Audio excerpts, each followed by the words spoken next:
सियासत अनिश्चित है, यहाँ कुछ भी हो सकता है। मुमकिन नामुमकिन बन सकता है, तो नामुमकिन मुमकिन हो सकता है।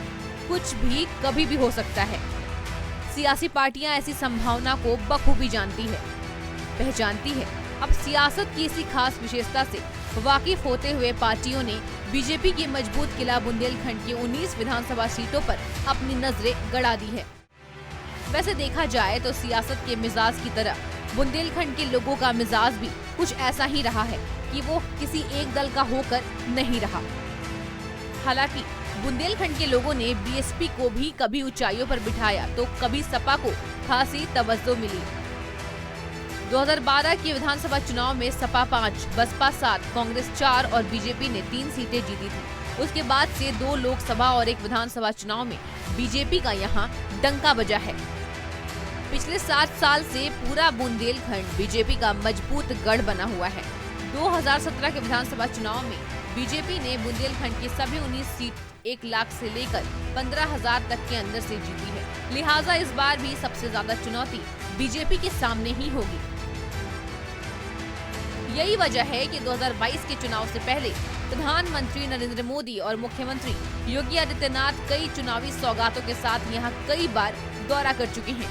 बीजेपी ने यहां अपनी जीत को बरकरार रखने के लिए खास रणनीति बनाते हुए जातीय और क्षेत्रीय समीकरणों को भी दुरुस्त किया है। लेकिन इस बार बीजेपी के मजबूत गढ़ बुंदेलखंड पर फिर से अपनी सियासत के मुफीद बनाने के लिए सपा 2022 के रण में मजबूत रणनीति के साथ उतरी है।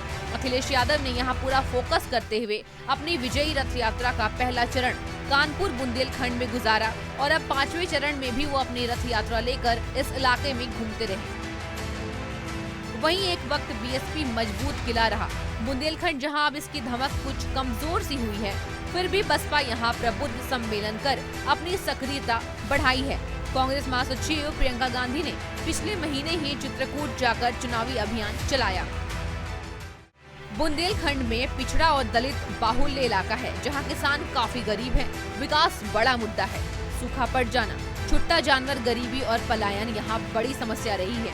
ऐसे में देखने वाली बात ये है कि सियासी दलों के लिए हमेशा बेवफा रहा बुंदेलखंड पर बीजेपी का कब्जा बरकरार रहेगा या फिर विरोधी पार्टियां अपनी उपस्थिति दर्ज कराने में कामयाबी हासिल कर पाएगी। न्यूज़ डेस्क, समाचार प्लस।